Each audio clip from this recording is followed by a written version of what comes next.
Hello, good morning everyone. I just saw that Facebook Live event. It kicked me out of the internet a couple times, and then it seems that I don't have any audio recorded. So I'm doing it quickly again, and I'm downloading it on YouTube, and then you can watch it hopefully without any interruptions. So this is the second time I like to come back to trees, the subject of trees. I love trees, and there is so much more to know, and hopefully I can share some tips that help you to paint better trees. So last week I talked about basic shapes, and I want to show you with an oak tree stem, for instance. I'm using cylinders. And when I'm using the cylinders, they are straight here and they are straight there. And then I'm imagining here my the top and the bottom. It's like a tin can. And that gives this tree a more natural appearing, going the widest from the bottom and then smaller, smaller, smaller, smaller, smaller, no more narrow than further up I get. Okay, then we can add some foliage to it, however we think we want to do this. Just not painting all the little leaves, leaf by leaf, nope. So we're thinking of shapes, we're thinking of basic shapes.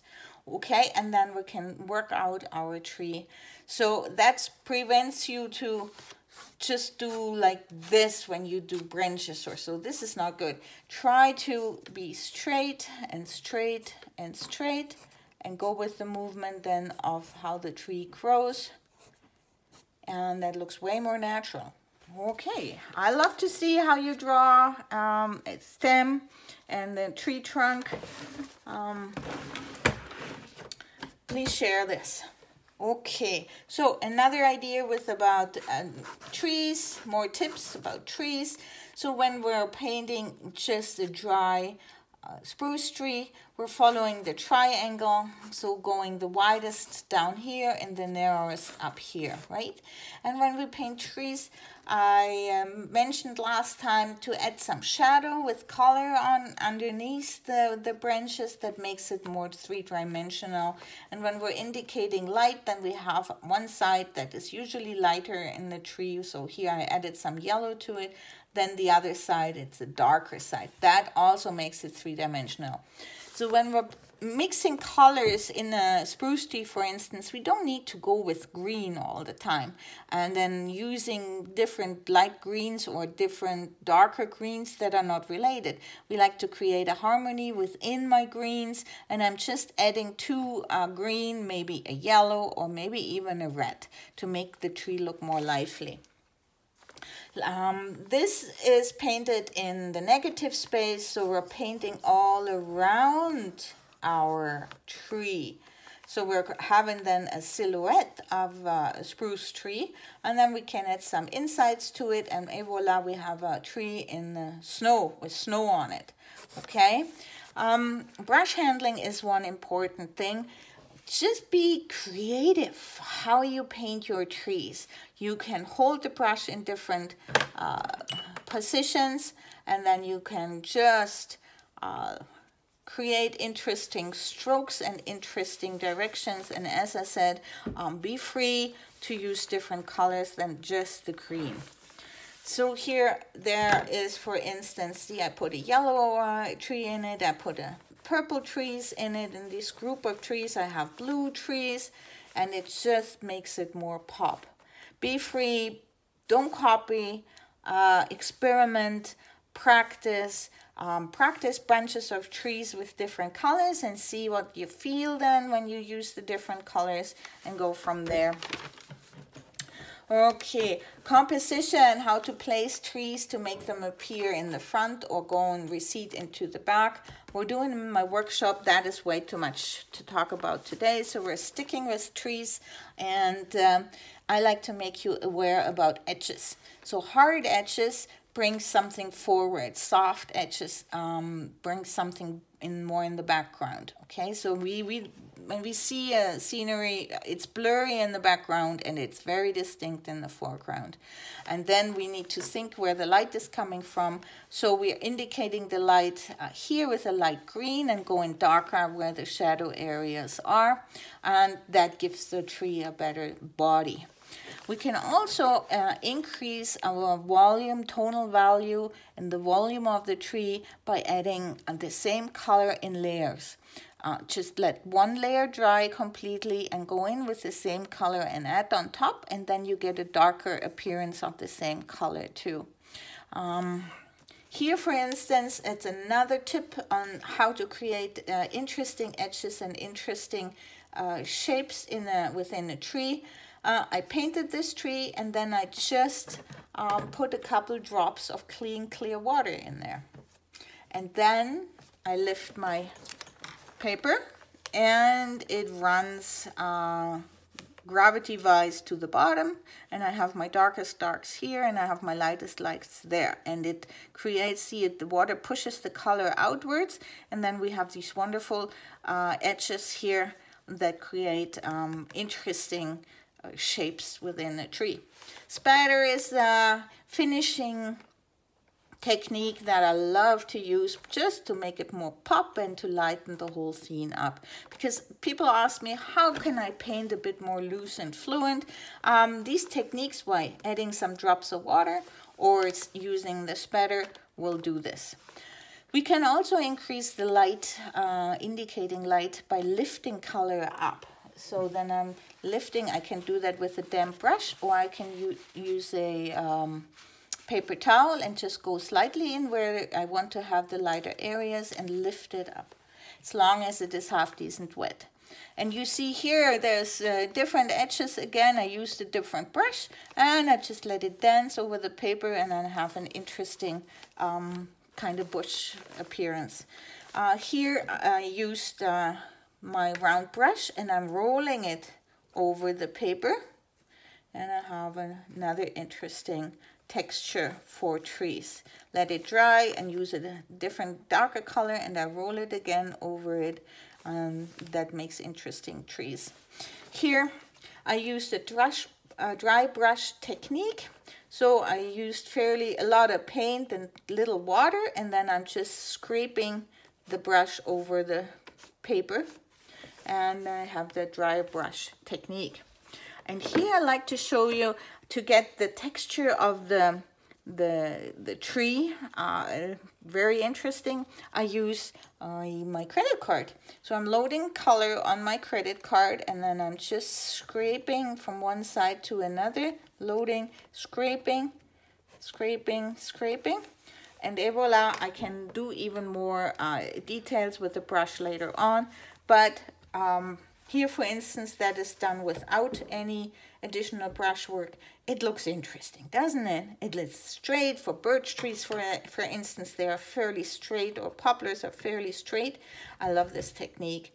And here I use the credit card just to create the stem and some branches. And you will see that looks very professional when you do this. So when we're painting branches just with a brush, I suggest to go with a 1, 2, 3 movement. Left, right, left. So for instance, going up and then left, right, left. And then we have the end of our branches and it looks organic. Okay, I'm going from the middle branch, going up, left, right, left. And I have the next one, and I'm going right, left.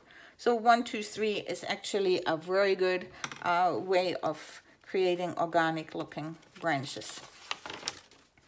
Tonal value, to put the drama of a scene, dial it up and dial it down. That's important. So with the pencil, we're pushing hard, and we have a really high tonal value, a dark value, then the medium value, and a very light color value.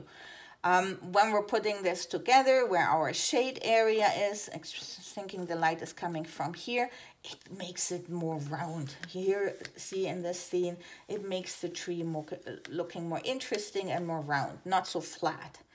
Okay, so when we're doing this with colors, we have all kind of greens. I see a lot of people that use a lot of different greens. The problem with that is these greens are not related with each other. They have different blues in them, they have different yellows in them. And if we use just the greens out of the paint box, right from the tube, right from the palette, and don't mix them with a blue or a yellow that relates them together, then overall the whole scene will not appear like in harmony. I hope that makes sense. So we have cool temperature greens, we have warm temperature greens. It's another thing we need to consider when we're mixing two warm colors, primary colors, then we'll get a warm green. When we're mixing two cool primary colors, then we'll get a cool green. And that's important when we know what our scene is supposed to be in what light, say in early morning atmosphere or in the evening atmosphere, in the spring or in the fall. Okay, we need to learn our colors that we have and see what they do, if they are transparent or opaque, and then we can mix the right colors and consider all the temperature and consider the color harmony. I'm going through all this in my workshops. It's very interesting, and you will see it's not by accident that artists choose specific colors. You can use colors as a tool, artistic tool to express something very specific, give a message. So here, for instance, when you see that, it's a cool blue and a cool yellow with a highlight influence from this side, and it's high drama tree. And here you dial it back, you're mixing warm colors with each other, and you get a grayish, reddish tree already. It's late fall. For instance, we would use this color. So there is a lot of practice. Don't sit down and think you have to paint a masterpiece every time, because then you will more likely be procrastinating and don't sit down. You need to be in the flow. Like any sport person, we artists need to warm up.